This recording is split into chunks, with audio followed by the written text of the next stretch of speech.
नमस्कार दोस्तों, आज हम शुरू कर रहे हैं जो हमारी कल के सेशन में हमने एक सीरीज शुरू की थी यूजीसी नेट के लिए और जो आरपीएससी स्कूल लेक्चरर एग्जाम है उसके लिए इंडियन हिस्ट्री की शुरू की थी हमने प्राचीन भारत के इतिहास की सीरीज। उसमें हम आगे शुरुआत कर रहे हैं क्वेश्चनों को। तो आज हमारा ये है प्राचीन भारत के इतिहास के स्रोत। इसमें हम पार्ट 2 ले रहे हैं। पार्ट 1 है वो कल हमने कर दिया है और आज हमारा नेक्स्ट होगा पार्ट 2। तो इसमें साहित्यिक स्रोत, पुरातात्विक, सिक्के अभिलेख और विदेशी यात्रियों के विवरण, इससे संबंधित जो भी महत्वपूर्ण क्वेश्चन बनते हैं वो सारा इसमें कवर किया गया है। तो विद्यार्थियों, ये क्वेश्चन आपके लिए बहुत महत्वपूर्ण होने वाले हैं। चलिए शुरू करते हैं।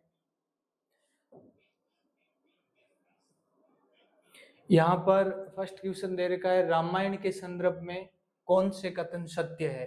यानी जो वाल्मीकि कृत रामायण है उसमें से यहाँ पर कुछ ऑप्शन के अंदर दिए हुए हैं, उसमें हमें बताना है कि कौन से कथन है वो सत्य है। तो देखो, जो पहला कथन दे रखा है हमें, रामायण 7 खंडों में विभाजित है। रामायण है वो कितने कांडों में विभाजित है? 7। तो ये राइट हो गया। यहाँ पर ध्यान देना है कि रामायण के जो अध्याय है, रामायण, और ये जो रामायण है इसके अध्याय, और इसके अध्याय को कांड कहते हैं, इसलिए यहाँ पर लिखा है रामायण 7 कांडों में विभाजित है। आगे है प्रथम, इसमें प्रथम बाल कांड व अंतिम उत्तरकांड संभवतः बाद में जोड़े गए। तो ये भी राइट बात है। रामायण में टोटल 7 कांड है, उसमें से जो प्रथम कांड है उसका नाम है बाल कांड और अंतिम कांड है उसका नाम है उत्तरकांड, जो बाद में जोड़े गए। अगला है, ये हो जाएगा 2 नंबर। और 3 नंबर है विमल सूरी द्वारा प्राकृत में रचित पोमचर्यु रामायण का बौद्ध संस्करण है। तो यहाँ पर ध्यान देने वाली बात है विद्यार्थियों कि जो ये लिखा है विमल सूरी द्वारा प्राकृत में रचित, तो हमें ये बात ध्यान में रखनी है कि प्राकृत भाषा है वो बौद्ध धर्म की भाषा नहीं है। जो हमारी कल की जो क्लास हुई थी उसमें भी मैंने ये कंसेप्ट क्लियर करवाया आपका कि जो प्राकृत भाषा है वो जैन धर्म की भाषा है। यानी जो प्राकृत है, आरंभिक जैन ग्रंथ, आरंभिक जैन ग्रंथ है वो प्राकृत भाषा में लिखे गए हैं। तो यहाँ पर तो बौद्ध ग्रंथ की बात कर रहे हैं, इसलिए ये गलत हो गया। अगला है कंबन द्वारा 12वीं सदी में ईरा रामावतार नाम से तमिल में रामायण की रचना की गई। तो ये भी बात है वो राइट हो रही है। तो यहाँ पर क्या सही हो जाएगा? पहला, दूसरा और चौथा, ये हो जाएगा 1, 2 और 4, ऑप्शन नंबर से राइट हो जाएगा। ये क्वेश्चन है फ्रेंड्स आपके लिए बहुत महत्वपूर्ण होने वाले हैं। जो आगामी आने वाली परीक्षाएं, राजस्थान में शेट का एग्जाम है, फर्स्ट ग्रेड का एग्जाम है, उनमें ये क्वेश्चन है आपको हूबहू देखने को मिलेंगे। नेक्स्ट क्वेश्चन ले रहे हैं फ्रेंड्स,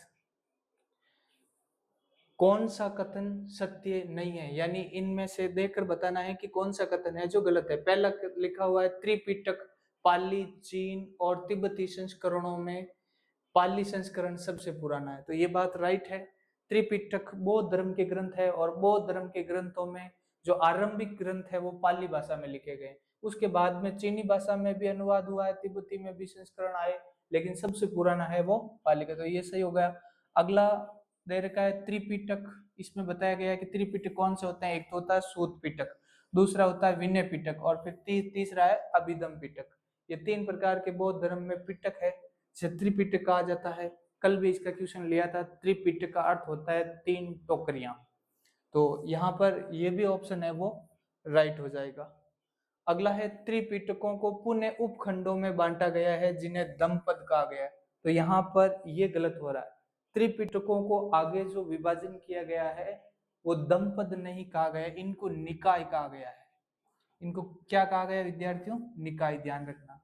त्रिपिटकों को पुनः उपखंडों में बांटा गया है जिन्हें निकाय कहा गया। अगला है सूत पिटक में 5 निकाय है, जिसमें एक है दीर्घ निकाय, दूसरा है मध्यम निकाय, तीसरा संयुक्त निकाय, चौथा अंगुत्तर निकाय और 5वां कुद्दक निकाय। तो ये भी कथन है वो राइट है। तो इसका गलत आंसर कौन सा हो जाएगा? ऑप्शन से हो जाएगा। त्रिपिटकों को दमपद में नहीं बांटा गया, निकाय में बांटा गया। नेक्स्ट क्वेश्चन ले रहे हैं। जातक कथाएं दमपद थेर गाथा थेरी गाथा किस निकाय से संबंधित है? तो इसका राइट आंसर हो जाएगा खुदक निकाय से संबंधित है।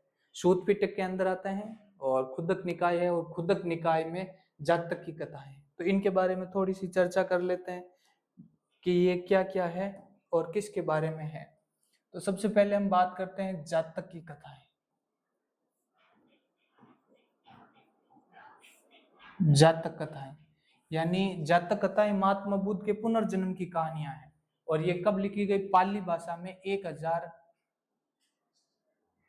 ईस्वी में, 1000 ईस्वी में पाली भाषा में लिखी गई।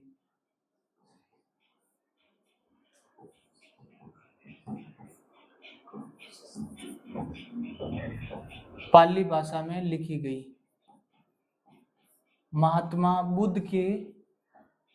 बुद्ध के पुनर्जन्म की कहानियां हैं। महात्मा बुद्ध के पुनर्जन्म की कहानियां, ये कहानियां कहलाती है जातक की कथाएं। फिर दे रखा है यहाँ पर, देखो दमपद। दमपद क्या होता है इसके बारे में भी हम देखते हैं। पहला पॉइंट हो जाएगा, दूसरा पॉइंट हो जाएगा दमपद। दमपद है वो नैतिक नियम है, नैतिक नियम है, उनका पद्यात्मक संस्करण है दमपद। तो इसका भी वर्णन देखते हैं।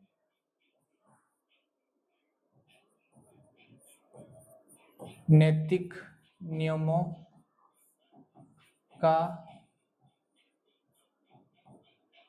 पद्यात्मक विवरण दमपद कहलाता। आगे है थेर गाथा। तो थेर गाथा क्या है उसका भी देखते हैं फ्रेंड्स।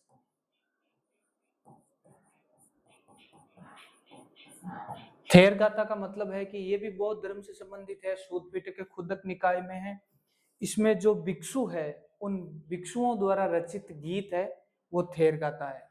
और इसी के एक और होता है ऐसा का ऐसा पॉइंट फ्रेंड्स, और वो होता है थेरी गाथा।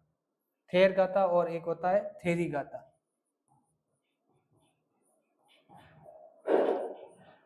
तो थेर गाथा के अंदर तो हम लिखेंगे भिक्षुओं द्वारा रचित गीत, और यहाँ थेरी गाथा है, और थेरी गाथा में हो जाएगा भिक्षुणियों द्वारा रचित गीत। भिक्षुणियों द्वारा रचित गीत, और वो है थेरी गाथा। तो इसका सही आंसर खुदक निकाय हो जाएगा। नेक्स्ट क्वेश्चन ले रहे हैं। पहली शताब्दी ईसा पूर्व का श्रीलंकाई शासक जिसके काल में पाली त्रिपिटकों को लिपिबद्ध किया गया, यानी श्रीलंका का कौन सा शासक है जिसके काल में पाली में त्रिपिटक, सूत पिटक, विनय पिटक, अभिधम पिटक, इन तीनों को लिपिबद्ध किया गया? तो इसका राइट आंसर हो जाएगा वतगामिनी। वतगामिनी के समय धर्म रक्षित है जो भारत से श्रीलंका गया था, और उसके निर्देशन में वहां एक बौद्ध संगति का आयोजन भी हुआ था। तो यहाँ पर एक पॉइंट हम लिख देते हैं, वतगामिनी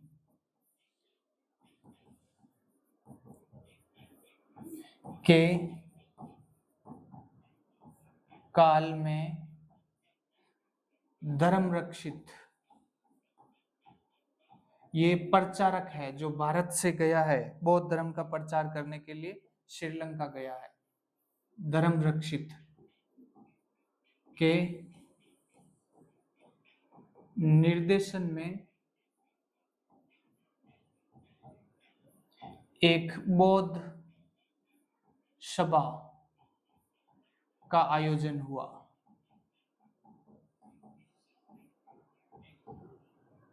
बौद्ध सभा का आयोजन हुआ। नेक्स्ट क्वेश्चन ले रहे हैं। महायान मत के उदय के साथ बौद्ध रचनाओं के सर्जन के लिए किस भाषा का उपयोग है वो बढ़ गया है? तो कि कौन सी भाषा का उपयोग बढ़ गया है? संस्कृत का। तो मेनली फ्रेंड्स आपको ध्यान रखना है, बौद्ध धर्म की कौन सी दो शाखाएं हैं? बौद्ध धर्म, और बौद्ध धर्म की दो शाखाएं हैं मेनली। कितनी शाखाएं हैं? दो। और वो दो शाखाएं कौन कौन सी है? तो इनकी अगर हम बात करें तो एक है हीनयान, और हीनयान को थेरवाद भी कहा जाता है, ये पुरानी शाखा है। और दूसरी जो शाखा है वो है महायान, ये नवीनतम शाखा है। तो यहाँ पर जो हीनयान में प्राचीन काल में जो लिखे गए ग्रंथ है वो मेनली पाली भाषा में लिखे गए हैं। कौन सी भाषा में लिखे गए? पाली में। और हीनयान शाखा आने के बाद में अवतारवाद की महिमा बढ़ गई, महात्मा बुद्ध को भगवान विष्णु का अवतार मान लिया गया।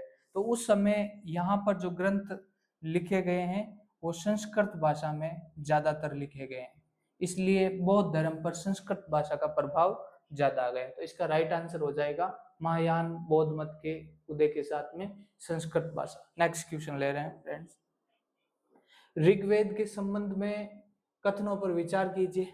क्या आप देखो, यहां पर हम लिख देते हैं ये 1 नंबर कथन है, ये दूसरा है, और ये तीसरा है।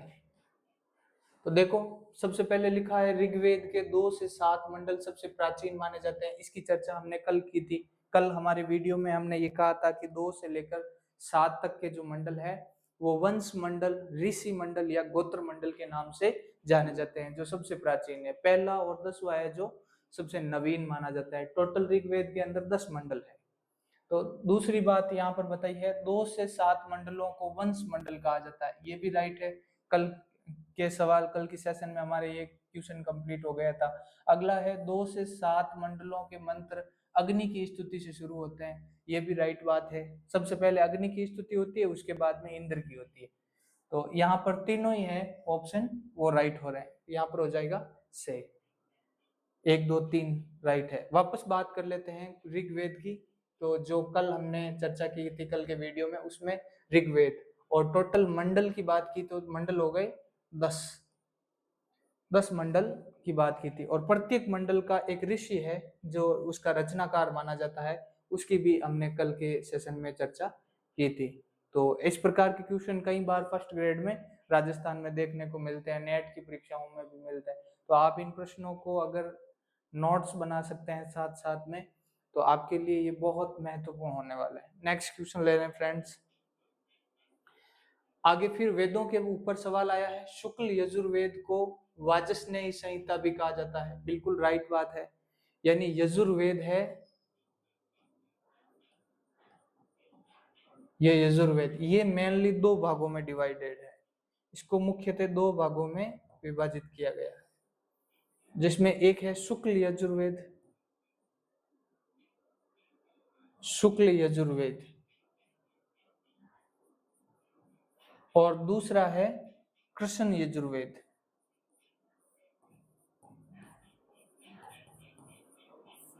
तो यहाँ पर जो शुक्ल यजुर्वेद है उसको कहा गया है वाजस्नेय संहिता। और वाजस्नेय संहिता इसको क्यों कहा गया है? क्योंकि वाजस्नेय इनके प्रथम दृष्टा थे शुक्ल यजुर्वेद के, इसलिए इनको कहा जाता है वाजस्नेय संहिता। आगे देखो लिखा है शुक्ल यजुर्वेद में 40 अध्याय है, यानी टोटल इसके अंदर कितने अध्याय है? 40 अध्याय है। शुक्ल यजुर्वेद में कुल 40 अध्याय है, और 40वां अध्याय का नाम है ईशोपनिषद। 40वें अध्याय का क्या नाम है फ्रेंड्स? ईशोपनिषद। तो ये आपको ध्यान रखना है, ये भी राइट है पहला और दूसरा, तो इसमें राइट हो जाएगा। दोनों ही कथन है वो सत्य है। और इसके अलावा यजुर्वेद है वो गद्य और पद्य, ये भी साथ में याद रख सकते हैं, गद्य व पद्य दोनों दोनों ही शैली में लिखे गए, गद्य में भी लिखा गया है और पद्य में लिखा गया है। तो गद्य और पद्य में जब दोनों ही होते हैं तो इस प्रकार की शैली को चंपू शैली कहा जाता है। क्या कहा जाता है? चंपू शैली कहा जाता है फ्रेंड्स, इसका आप ध्यान रखना। चंपू शैली, गद्य और पद्य दोनों में लिखे जाते हैं तो वो चंपू शैली। नेक्स्ट क्वेश्चन ले रहे हैं, सामवेद के संबंध में कौन सा कथन सही नहीं है, यानी जो गलत है वो बताना है सामवेद के संदर्भ में। तो सबसे पहले देखो लिखा है सामवेद को भारतीय संगीत का मूल कहा जाता है, बिल्कुल राइट बात है। भारतीय संगीत का जनक है सामवेद। सा रे ग म पा धा नी ये सब जो शब्द है, स्वरों की उत्पत्ति है, वो माना जाता है सामवेद से ही हुई है और ये भारतीय संगीत का जनक है। आगे है सामवेद के मंत्रों का उच्चारण करता उद्दाता कहलाता है, ये भी राइट बात है। अगला है सामवेद का प्रथम दृष्टा वेद व्यास को माना जाता है, तो ये बात यहाँ पर गलत हो रही है। सामवेद का प्रथम दृष्टा है वो वेद व्यास नहीं है, वो है जेमिनी। सामवेद का प्रथम दृष्टा है वो जेमिनी को माना जाता है, इसलिए ये ऑप्शन है वो गलत हो जाएगा। अगला है फ्रेंड्स, आगे ऑप्शन कह रहा है वर्तमान में सामवेद की कौतुम शाखा सबसे ज्यादा प्रचलित है। बिल्कुल सही बात है, कौतुम शाखा सबसे ज्यादा प्रचलित है और इस शाखा का संबंध है वो गुजरात से है। इस शाखा का संबंध कहां से है फ्रेंड्स? गुजरात से। तो इसका राइट आंसर हो जाएगा option number C. Next question, Atharvaveda के संदर्भ में कौन से कथन सत्य है? अथर्ववेद के बारे में बताना है कि इसमें कौन से कथन है वो सत्य है। तो सबसे पहले लिखा है अथर्ववेद संहिता लौकिक फल देने वाली है, बिल्कुल सही बात है। अथर्ववेद में जादू, टोना, वशीकरण ये सब चीजें हैं, तांत्रिक विद्या के द्वारा इलाज करना, तो ये लौकिक फल देने वाली है कह सकते हैं। अगला है सर्वप्रथम काशी का उल्लेख अथर्ववेद में मिलता है, ये भी राइट बात है।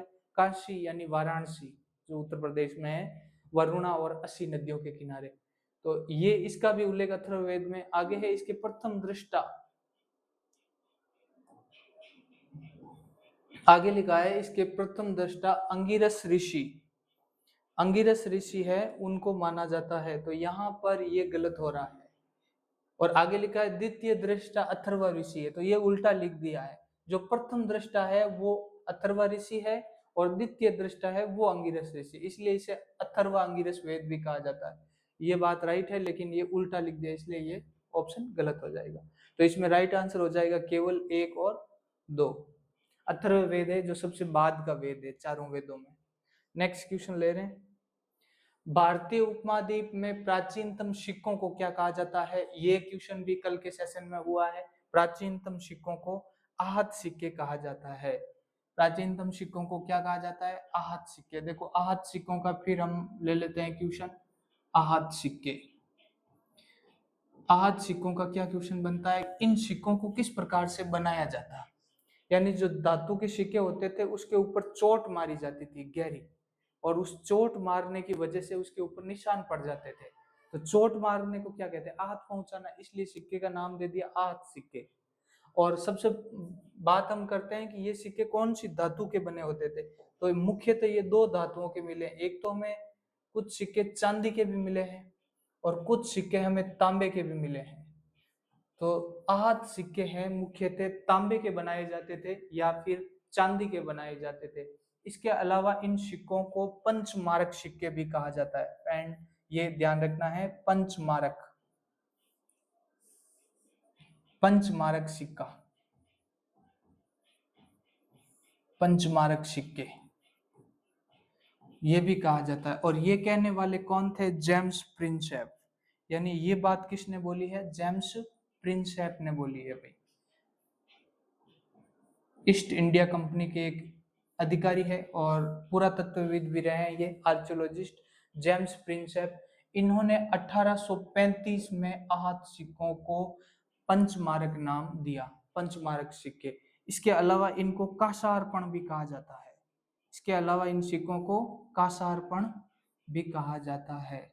मौर्य काल में इस प्रकार के कई सिक्के मिले हैं। मौर्य काल से पहले भी जो श्रेणी संगठन था, उन श्रेणी के व्यापारियों ने भी कई प्रकार के आहत सिक्के हैं वो डाले थे। नेक्स्ट क्वेश्चन ले रहे हैं, राजमहल तथा नगर के बीच बने सभा भवन आज भी यथावत है। इन सभी को देवदूतों ने बनाया था, जिन्होंने पत्थरों के ढेर एकत्रित किए, दीवारें और द्वार बनाए, पत्थरों पर इतनी आश्चर्यजनक खुदाई की और पच्चीकारी की है कि ऐसी रचना कोई मनुष्य नहीं कर सकता। मौर्य राजप्रसाद के संदर्भ में यह कथन किसका है? यानी एक यात्री का कथन है। और मौर्य काल में जो राजमहल बने हुए, राजप्रसाद यानी राजमहल, उनके संदर्भ में ये बात किसने कही थी? तो ये बात कहने वाले हैं फाहियान। तो फाहियान कौन है? फाहियान एक चीनी यात्री है, चीनी यात्री। एक पॉइंट आपको ये याद रखना है फ्रेंड्स कि फाहियान कौन है? फाहियान एक चीनी यात्री है। दूसरा पॉइंट आपको ये याद रखना है, यह चंद्रगुप्त द्वितीय, और चंद्रगुप्त द्वितीय को किस नाम से जाना जाता है फ्रेंड्स? विक्रमादित्य। विक्रमादित्य।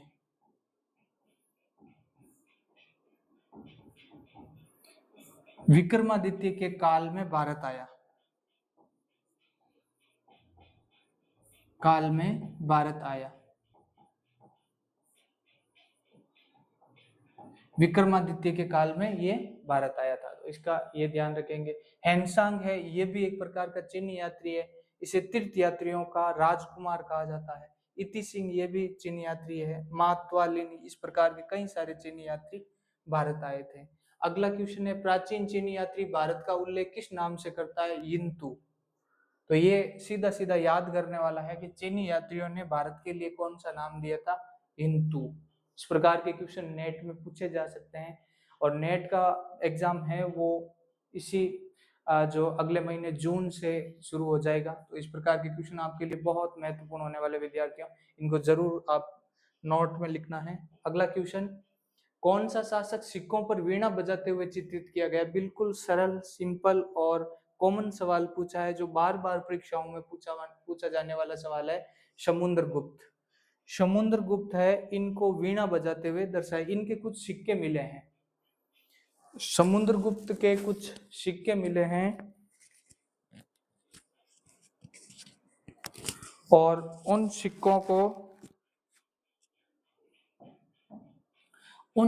के ऊपर समुद्रगुप्त के चित्र का अंकन किया गया और उनको वीणा बजाते हुए दर्शाया गया। तो ऐसा पता चलता है कि वो वीणा बजाने में निपुण था। तो समुद्रगुप्त के बारे में हम कुछ पॉइंट यहाँ पर नोट करते हैं। सबसे पहले, गुप्त वंश का सबसे शक्तिशाली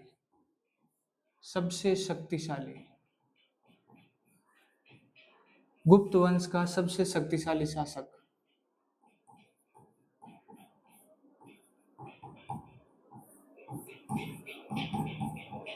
गुप्त वंश का सबसे शक्तिशाली शासक कौन था? तो वो था समुद्रगुप्त। तो इसका पॉइंट हो जाएगा समुद्रगुप्त।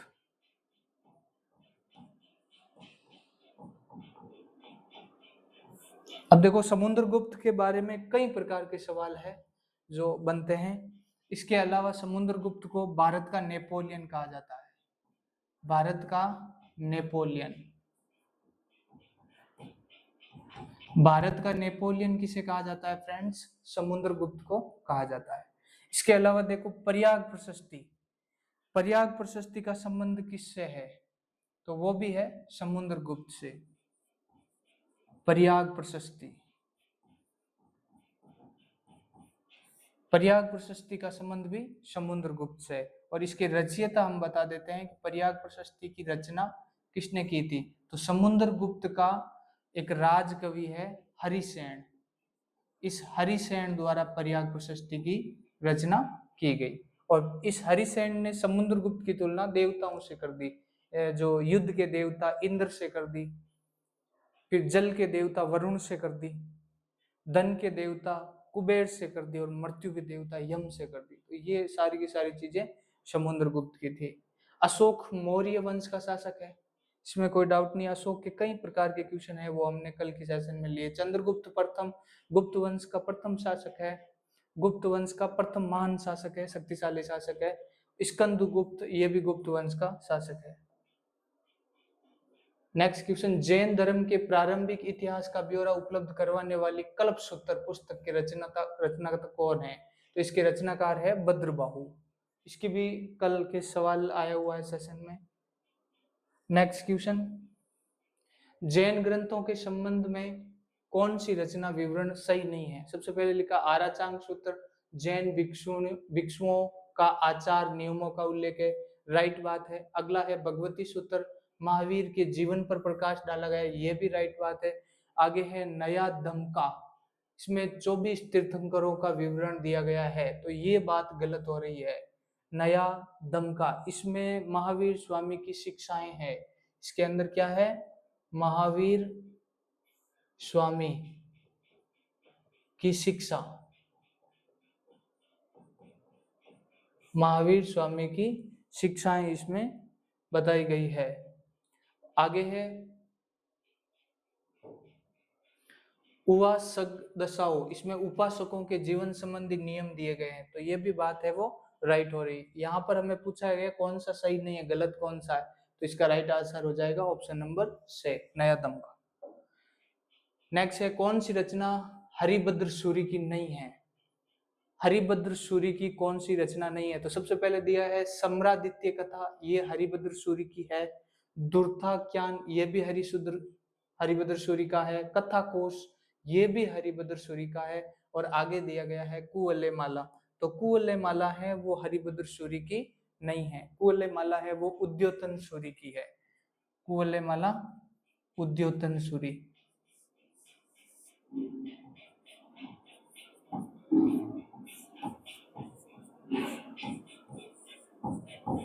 उद्योतन सूरी मारवाड़ी भाषा की एक कुवलय किताब है, और राजस्थान में ये जालोर के शासक वत्सराज प्रतिहार है, उसके काल में ये लिखी गई, तो इसका राइट आंसर हो जाएगा कुवलय माला। नेक्स्ट क्वेश्चन, अब यहाँ पर सुमेलित करना है। सबसे पहले है उपमिति बहुप्रपंच कथा, तो ये किसकी है? ये हो जाएगी सिद्ध ऋषि सूरी की हो जाएगी। अगला है कथा कोश प्रकरण, कथा कोश प्रकरण, तो ये हो जाएगा जिनेश्वर सूरी का। आदि पुराण हो जाएगा जिनसेन का, और उत्तर पुराण हो जाएगा गुणभद्र का। तो यहाँ पर आप देख सकते हैं कौन सा होगा। ए के अंदर आएगा डी, और फिर बी के अंदर आएगा सी, और फिर आगे आ जाएगा आदि पुराण में जिनसेन बी, और लास्ट में उत्तर पुराण का गुणभद्र। ऑप्शन नंबर दे इसका राइट हो जाएगा। अगला है किस पुस्तक में जानकारी मिलती है कि पुष्यमित्र शुंग ने अश्वमेध यज्ञ करवाए थे? तो यहाँ पर इसका सही आंसर हो जाएगा महाभाष्य। महाभाष्य की रचना है वो किसके द्वारा की गई? पतंजलि द्वारा की गई। तो एक पॉइंट यहाँ पर हो जाएगा। महाभाष्य की रचना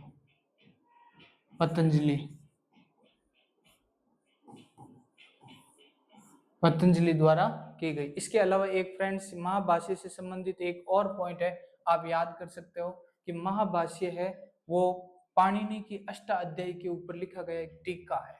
तो यहाँ पर ये भी लिख सकते हैं महाभाष्य पाणिनि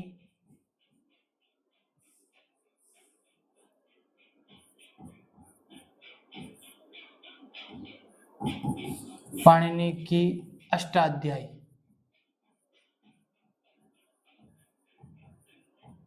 पाणिनि ने एक बुक लिखी है अष्टाध्यायी, और इस अष्टाध्यायी पर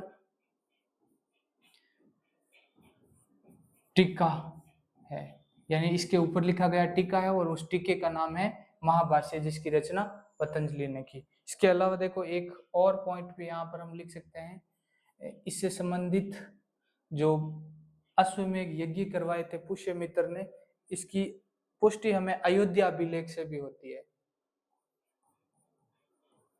अयोध्या अभिलेख है, इसके अंदर लिखा गया है कि पुष्यमित्र शुंग ने 2 बार अश्वमेध यज्ञ किया था, यानी पुष्यमित्र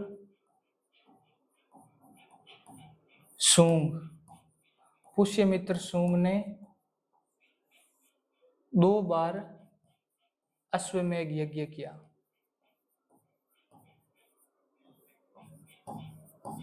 तो ये भी हमें जानकारी मिलती है। नेक्स्ट क्वेश्चन ले रहे हैं फ्रेंड्स, महाराष्ट्र के जोगलथंबी से प्राप्त मुद्रा भंडार से मिली शक शासक नहपान, यानी शक वंश का शासक है नहपान, इसकी मुद्राओं के दूसरी तरफ किस सातवाहन शासक का पुनर्मुद्रण है? तो यहाँ पर इसका राइट आंसर हो जाएगा गौतमी पुत्र श्री सातकर्णी। ये सातवाहन वंश का सबसे शक्तिशाली शासक है वो माना जाता है, गौतमीपुत्र सातकर्णी।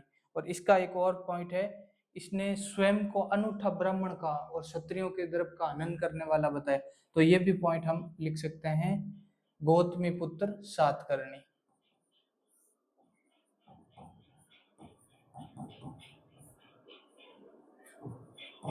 गौतमीपुत्र सातकर्णी, इन्होंने स्वयं को अनूठा ब्राह्मण बताया है।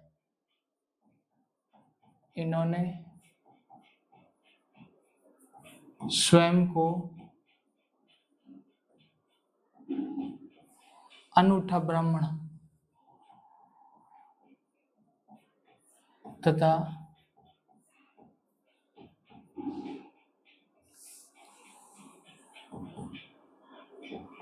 क्षत्रियों के दर्प, दर्प का मतलब घमंड, क्षत्रियों के दर्प का हनन करने वाला, हनन करने वाला बताया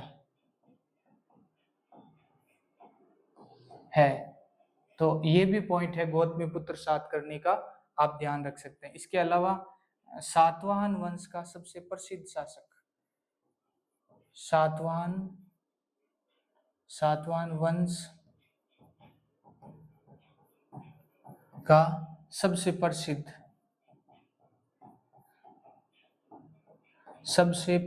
शासक, सबसे शक्तिशाली भी यही है और सबसे प्रसिद्ध शासक है वो भी यही है। तो नेक्स्ट क्वेश्चन ले रहे हैं फ्रेंड्स, अगला है, किस रचना में चोल शासक कुलोत्तुंग प्रथम के कलिंग पर आक्रमण करने का वर्णन है? तो इसका आंसर हो जाएगा, राइट आंसर हो जाएगा इसका कलिंग तुपर्णी, कलिंग तुपर्णी। और इसके अलावा देखो कुछ अब पॉइंट आपको ध्यान रखना है, कलिंग है कहाँ पर?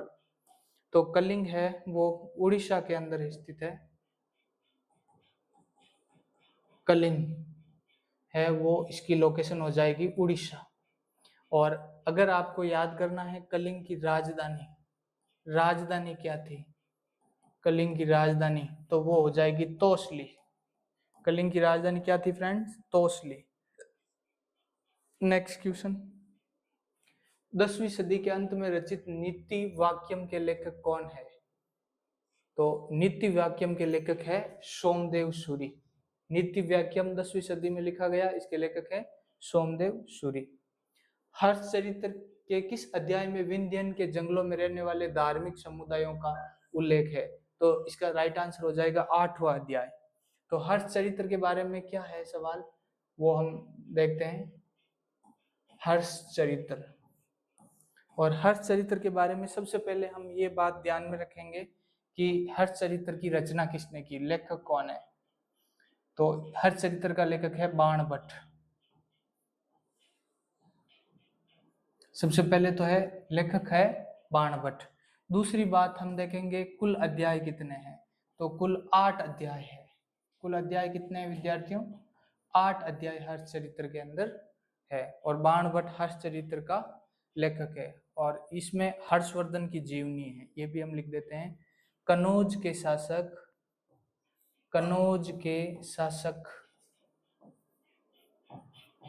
हर्षवर्धन, जो वर्धन वंश के शासक थे, हर्षवर्धन की जीवनी है। वर्धन या पुष्य बुद्धि वंश है इसकी वंश का नाम। अगला है, अभिलेखों को उनसे संबंधित शासकों को सुमेलित कर सही कूट का चयन करें। तो सबसे पहले लिखा है रबातक अभिलेख, और रबातक अभिलेख कुषाण वंश के राजा कनिष्क के काल का है। फिर है उत्तर मेरु अभिलेख चोल वंश के शासक परांतक प्रथम के काल का है। फिर है बादामी अभिलेख चालुक्य शासक पुलकेशन फर्स्ट के काल का है। और लास्ट में है ऐहोल अभिलेख है वो चालुक्य शासक पुलकेशन द्वितीय के काल का है। तो ये आपको याद करना है कि कौन सा है अभिलेख किस शासक से संबंधित है। तो यहाँ पर रबातक अभिलेख डी कनिष्क के काल का, उसके बाद में उत्तर मेरु परांतक प्रथम डी सी, उसके बाद में बादामी अभिलेख पुलकेशन फर्स्ट बी। तो यहाँ पर ऑप्शन नंबर से हो जाएगा, और लास्ट में ऐहोल अभिलेख है पुलकेशन द्वितीय का ए। नेक्स्ट क्वेश्चन ले रहे हैं फ्रेंड्स, मेगास्थनीज की इंडिका के अंश किन लेखकों की कृतियों में पाए गए। यानी जो मेगास्थनीज है वो कौन है, एक यूनानी राजदूत है सेल्यूकस निकेटर का। सेल्यूकस निकेटर का यूनानी राजदूत है, चंद्रगुप्त मौर्य के काल में उसके दरबार में ये आया था और इसने एक बुक लिखी थी, उसका नाम है इंडिका। चलो ये बातें हैं मैं आपको लिखवा देता हूँ। सबसे पहले बात करते हैं मेगास्थनीज। आप साथ साथ में नोट्स बना सकते हैं फ्रेंड्स, मेगास्थनीज। और मेगास्थनीज की हम बात कर लेते हैं, मेगास्थनीज है कौन। तो सबसे पहले हम मेगास्थनीज के बारे में लिख देते हैं कि ये यूनानी शासक सेल्यूकस निकेटर के राजदूत है। तो यहाँ पर लिख देते हैं यूनानी शासक सेल्यूकस निकेटर के राजदूत है।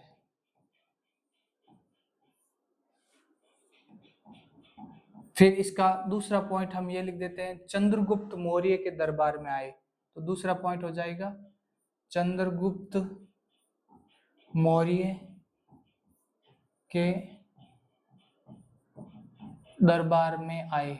चंद्रगुप्त मौर्य के दरबार में आए, कौन आए भाई, मेगास्थनीज। इसके आगे एक पॉइंट इनका और लिख देते हैं, इनकी बुक, यानी इन्होंने जो अपना यात्रा विवरण है वो अपनी बुक में लिख दिया, यात्रा वृत्तांत। तो इसकी बुक का नाम है इंडिका। कौन सी बुक है फ्रेंड्स, इंडिका। आपको ये याद रखनी है, कुछ क्वेश्चन है बहुत ज्यादा कॉमन लगेंगे आपको, लेकिन इस प्रकार के क्वेश्चन भी एग्जाम में इजीली पूछ लिया जाता है, इंडिका बुक।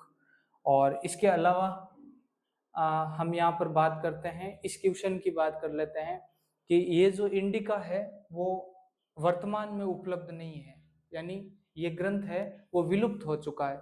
लेकिन इस ग्रंथ को कई लेखकों ने पढ़ लिया और पढ़ने के बाद में अपनी किताबों के अंदर इंडिका के अंश है वो लिख दिए। तो उन वापस अंशों को पढ़कर वापस इंडिका बुक बनाई गई है। तो वो कौन कौन से लेखक रहे हैं जिन्होंने अपनी किताबों में इंडिका को लिखा है, तो उसमें एक है एरियन स्ट्रेबो प्लिनी। ये लिवी है, वो इसका गलत आंसर हो जाएगा।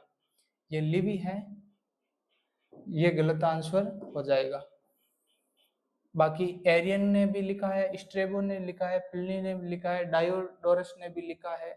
ऐसे कई सारे, जस्टिन है एक रोमन इतिहासकार, उसने भी यहाँ पर इनकी वर्णन लिखा है। और मेगास्थनीज का एक और पॉइंट, इसने भारतीय समाज को 7 भागों में बांट दिया। तो ये भी लिख सकते हैं, भारतीय समाज को 7 भागों में बांटा, 7 भागों में बांट दिया।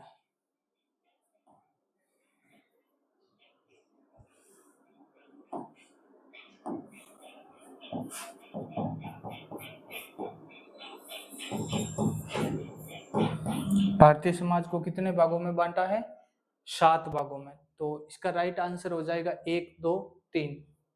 नेक्स्ट क्वेश्चन ले रहे हैं फ्रेंड्स, शंकराचार्य द्वारा कितने उपनिषदों पर भाष्य लिखा गया। तो सीधा सीधा सवाल है, 10 उपनिषद है उनके ऊपर भाष्य लिखा गया।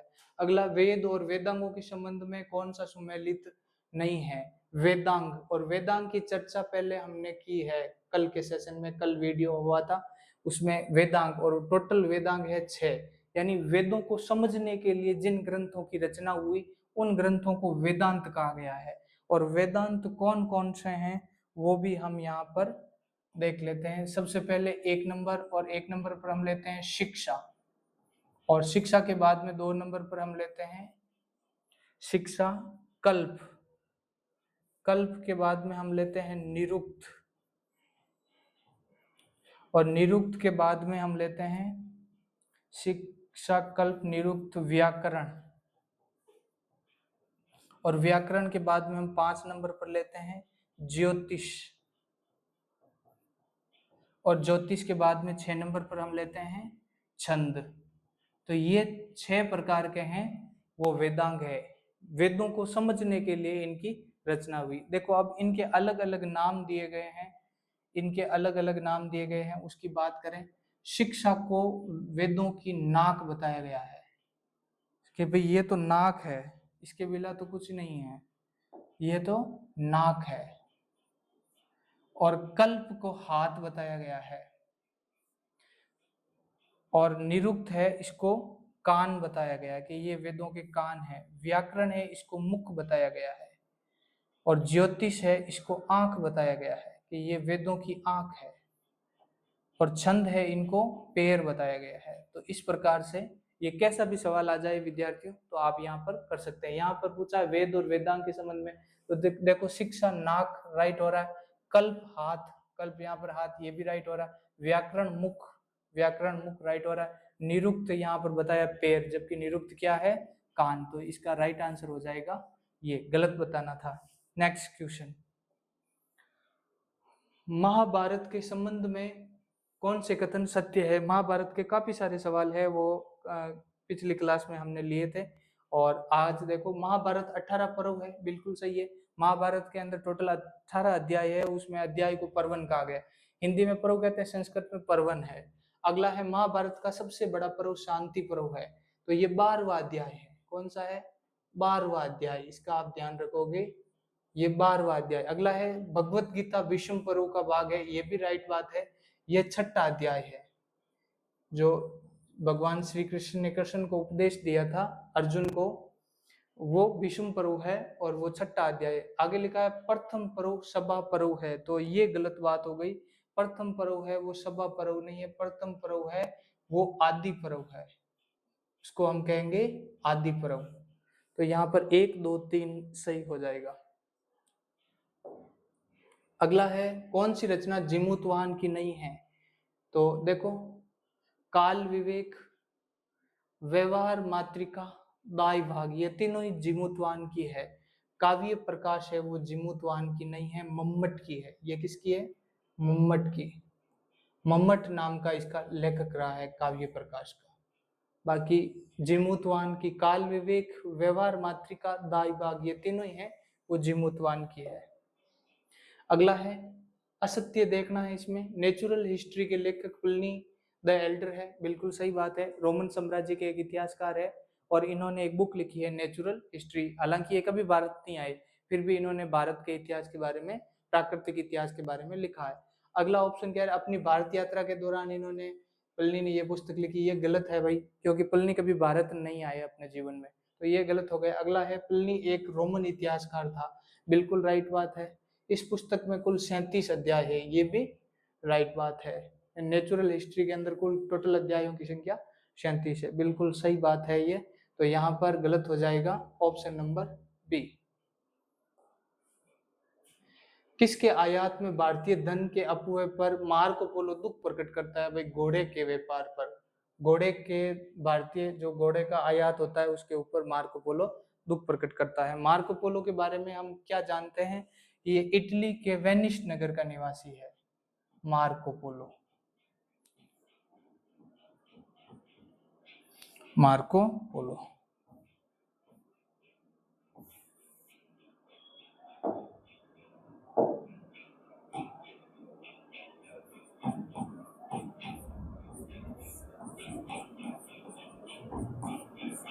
इटली के वेनिस नगर का निवासी, इटली के वेनिस नगर का निवासी। भारत की भी इसने यात्रा की थी, भारत में भी आया था। नेक्स्ट क्वेश्चन देख रहे हैं, भारतीय उपमहाद्वीप में मुद्रा का सर्वप्रथम प्रयोग किन मर्दबांड स्थलों से मिला है। तो इसका सही हो जाएगा उत्तरी काले चमकीले मर्दबांड। इसका संदर्भ यह है कि ये महाजनपद के हैं, यानी महाजनपद काल। ये मर्दबांड है कब बनाए गए, महाजनपद काल में बनाए गए। महाजनपद काल का टाइम अगर मैं आपको बताऊं तो 600 बीसी टू 600 एडी, ये काल है महाजनपद काल। और इसमें इसका मुद्राओं से क्या कनेक्शन जुड़ा है कि इसी काल में सिक्कों का प्रचलन हुआ। इसी काल में किसका प्रचलन हुआ, सिक्कों का प्रचलन। जो आज सिक्के हैं भारत में सबसे पहले इसी काल में आए थे या डाले गए थे, इसलिए इनका संबंध इनके साथ हुआ। ऑप्शन नंबर दे। नेक्स्ट क्वेश्चन, सर्वप्रथम सिक्कों पर लेख लिखवाने का कार्य किसने किया। भाई हिंद यूनानी शासक, इंडो ग्रीक शासक।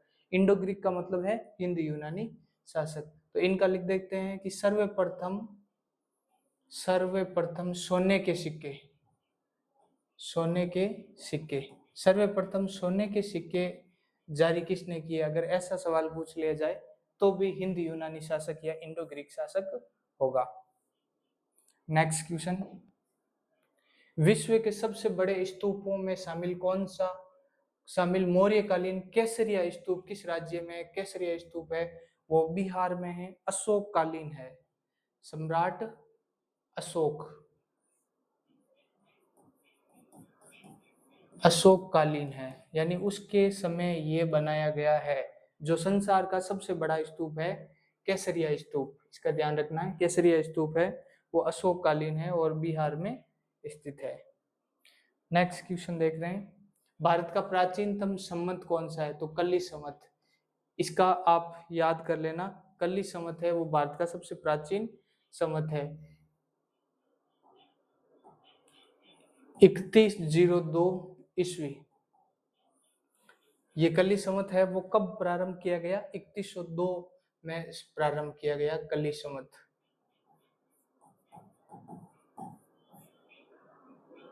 आगे है हमारा विक्रम संवत, विक्रम संवत है वो कब प्रारंभ किया गया? इसका भी हम ध्यान रखना है, विक्रम संवत है वो 57 ईस्वी में प्रारंभ किया गया। उसके बाद में गुप्त संवत, तो गुप्त संवत का भी फ्रेंड्स याद रखना आप, गुप्त संवत है वो कब प्रारंभ किया गया? गुप्त संवत, और इसको 319 ईस्वी में प्रारंभ किया गया। कब प्रारंभ किया गया फ्रेंड्स? 319 ईस्वी में। तो ये सारे के सारे देखो, कली संवत लिया है, विक्रम संवत लिया है, गुप्त संवत लिया है, और इसके अलावा शक संवत भी यहाँ पर हम लिख देते हैं, शक संवत। और ये 78 ईस्वी का है, 78 ईस्वी का। अगर इसके शासनकाल की बात करें कि ये किस किस राजा के शासनकाल की बात है, तो देखो विक्रम संवत मालवा के राजा विक्रमादित्य के काल में है, मालवा के शासक विक्रमादित्य के काल का है। गुप्त संवत है वो चंद्रगुप्त प्रथम के काल का है, इसने शुरुआत की थी चंद्रगुप्त प्रथम ने। और जो शक शासक है वो कुषाण वंश के राजा कनिष्क ने शुरू करवाया था। शक संवत भारतीय संविधान ने इसको अपना लिया है, शक संवत वर्तमान में भारतीय संविधान में दर्ज किया गया है। नेक्स्ट क्वेश्चन, खारवेल की पटरानी उदयगिरी की गुफाओं में निर्मित, यहाँ पर एक गुफा का नाम आया है मंचपुरी गुफा, किस मत से संबंधित है? तो खारवेल आते ही सीधा का सीधा आप ये ध्यान रख सकते हैं कि ये जैन मत से संबंधित राजा थे, उनकी पत्नी है वो भी जैन थी, तो इसका सही आंसर हो जाएगा जैन धर्म। अगला है, सामान्यतः सभी आहत सिक्कों पर किसका अंकन मिलता है? अश्व का, ओम का, गेहूं का या सूर्य का? तो राइट आंसर है सूर्य का चिन्ह है वो अंकित है। अगला है, सर्ग, प्रतिसर्ग, वंश, मनवंतर और वंशानुचरित किसके संकेतक है? तो ये किसके संकेतक है? वेदांत, ये पुराणों के, सॉरी इसमें है पुराण से। ये क्वेश्चन कल लिया था, इसमें क्वेश्चन ये था कि अमरकोश, अमरकोश में ये वर्णन किया गया है, सर्ग, प्रतिसर्ग, वंश, मनवंतर और वंशानुचरित, इसका उल्लेख किसमें है? अमरकोश में किया गया है। इसका लेखक अमर सिंह है और ये पुराणों के बारे में बताया गया है, सर्ग, प्रतिसर्ग, मनवंतर, वंशानुचरित। तो इसका राइट आंसर हो जाएगा पुराण। किस ग्रंथ में वेदों के कठिन शब्दों का संकलन है जिस पर यास्क ने निरुक्त की रचना की? जो वेदांग है उसमें से निरुक्त एक वेदांग का भाग है, उसकी रचनाकार है वो यास्क है। तो ये किस ग्रंथ पर की थी? निगुंठ, निगुंठ ये ग्रंथ है, इसके ऊपर ये रचना की गई थी। कृत्तिवास कौन है? बंगाली रामायण लिखी, कृत्तिवास है वो बंगाली रामायण, बंगाली रामायण के रचनाकार कौन है? कृत्तिवास है। आगे देखो, महाभारत का एक परिशिष्ट यानी किल्य है, तो महाभारत में एक ही परिशिष्ट है, उसका नाम है हरिवंश पुराण। तो इसका ऑप्शन नंबर 6 हो जाएगा। अगला है, अश्वमेध यज्ञ पहला अभिलेख के साक्ष्य, इसका जिक्र हमने कर लिया है, धनदेव का अयोध्या अभिलेख। धनदेव के अयोध्या अभिलेख में ऐसा लिखा गया है कि पुष्यमित्र सूंग है, उसने 2 बार अश्वमेध का यज्ञ किया था। ये अभी क्वेश्चन आगे आया था, उसमें व्याख्या में बता दिया। अगला है रचनाओं व उनके रचयिताओं में सुमेलित नहीं है। शांति पुराण कौन ने लिखी? पद्म पुराण रवि सेन ने लिखा, सही है। शून्य पुराण है वो रमई पंडित ने लिखा। और उत्तर पुराण ये पहले आ चुका है क्वेश्चन में, उत्तर पुराण का लेखक जिन सेन नहीं है। उत्तर पुराण का लेखक कौन है? गुणभद्र है। ये क्वेश्चन पहले आ चुका है विद्यार्थियों, गुणभद्र। तो इसका राइट आंसर हो जाएगा उत्तर पुराण। अगला है जूनागढ़ रुद्रदामन के जूनागढ़ अभिलेख में कितने प्रकार के करों का उल्लेख है? 6 प्रकार के कर है रुद्रदामन के अभिलेख में बताए गए हैं। 6 प्रकार के कर लिए जाते थे। तो यहाँ पर रुद्रदामन के बारे में कुछ चर्चा कर लेते हैं। रुद्रदामन शक शासक, यानी रुद्रदामन है वो शक वंश के राजा थे। शक शासक रुद्रदामन।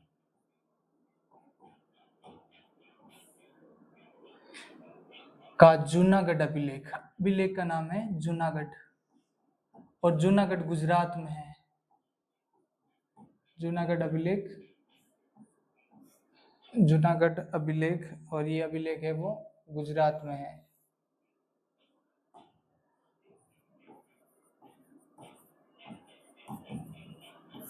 गुजरात। अब इसमें सुदर्शन झील के पुनर्निर्माण का भी जिक्र आया हुआ। एक झील है सुदर्शन,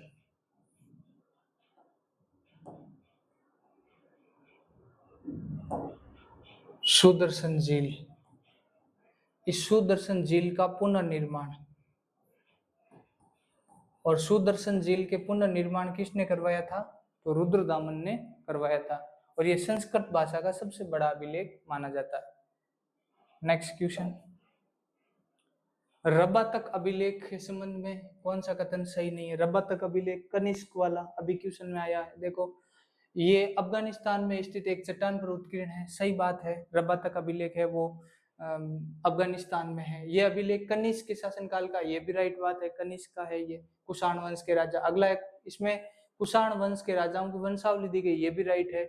आगे लिखा है ये बैक्टीरियाई भाषा, ये तो सही है, लेकिन लिपि खरोष्टी नहीं है, लिपि है यूनानी। लिपि कौन सी है? यूनानी। तो इसका राइट आंसर हो जाएगा ऑप्शन नंबर ड। बाण भट्ट के संबंध में कौन सा कथन असत्य है? बाण भट्ट ने हर्ष चरित्र लिखा, सही बात है। रत्नावली ये तो हर्षवर्धन ने लिखी, कादम्बरी बाण भट्ट ने लिखी, तो ये क्वेश्चन गलत हो गया, ये पॉइंट। बाण भट्ट ने रत्नावली नहीं लिखी, हर्षवर्धन ने लिखी। बाण भट्ट के पिता का नाम चित्रभानु और माता का नाम राज्य देवी या राज देवी था, बिल्कुल सही बात है। बाण भट्ट है, उसके पिताजी का नाम था चित्रभानु और माताजी का नाम राज्य देवी या राज देवी था। अगला है बाण भट्ट के गुरु का नाम बुरचू था, ये भी राइट, ये भी पॉइंट है वो सही है। हर्ष चरित्र भारत में उपलब्ध प्राचीनतम जीवन चरित्र है, तो ये भी राइट है। तो इसमें गलत क्या हो जाएगा? Option A. तो हर्षवर्धन ने क्या लिखा है उसके ऊपर हम चर्चा कर लेते हैं। हर्षवर्धन, हर्षवर्धन ने लिखा है नागानंदा, एक ग्रंथ लिखा जिसका नाम है नागानंदा। दूसरा लिखा है पीर्यदर्शिका,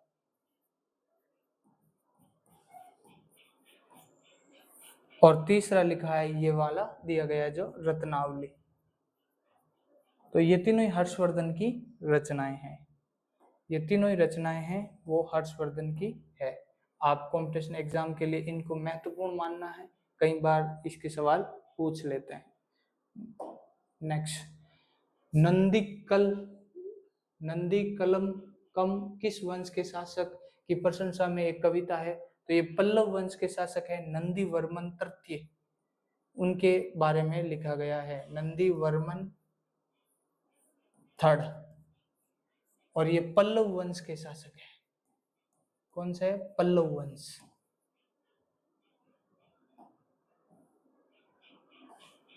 पल्लव वंश के शासक है, इनके प्रशंसा के अंदर ये ग्रंथ लिखा है नंदीकल बकम।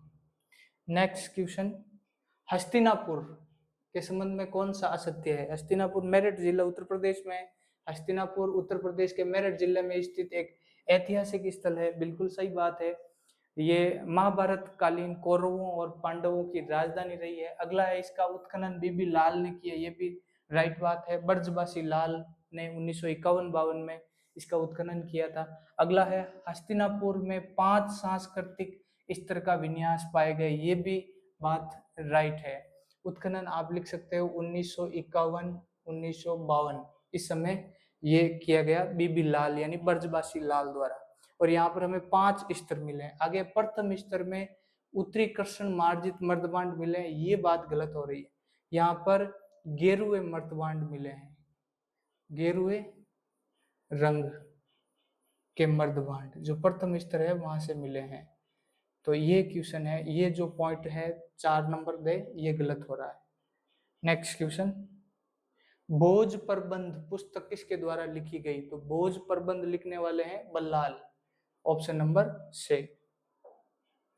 वाल्मीकि रामायण के समालोचनात्मक संस्करण के प्रधान संपादक कौन थे? तो जी.एच. भट्ट, इन्होंने वाल्मीकि रामायण का समालोचनात्मक संस्करण तैयार किया है। इसके अलावा फ्रेंड्स, अगर आप लोग ध्यान रखना चाहो तो महाभारत का भी मैं बता देता हूं। महाभारत का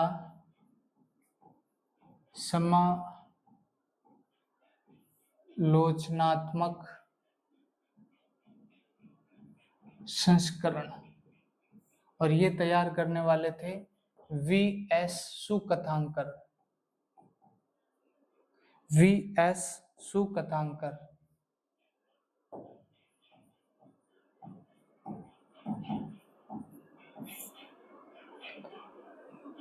कथांकर, और ये 1919 में इन्होंने तैयार किया था। ये शुरुआत इन्होंने 1919 में की थी संस्करण तैयार करने की।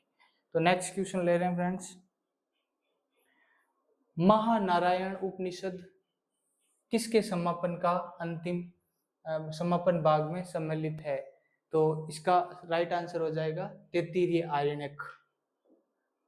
अगला है रामकियन रामायण का एक संस्करण है जो कि प्रचलित है, तो ये थाईलैंड में प्रचलित है।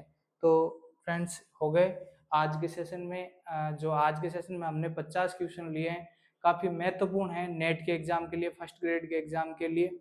और इनके अगर आप लोग इनकी व्याख्या, इनका जो चारों ऑप्शनों में जो भी सवाल बनते हैं, इस प्रकार से मिलाकर काफी सारे क्वेश्चन हैं वो आपके क्लियर हो जाएंगे। तो चलिए फ्रेंड्स, आगे की क्लास के लिए तैयार रहना। आज के लिए इतना ही, नमस्कार।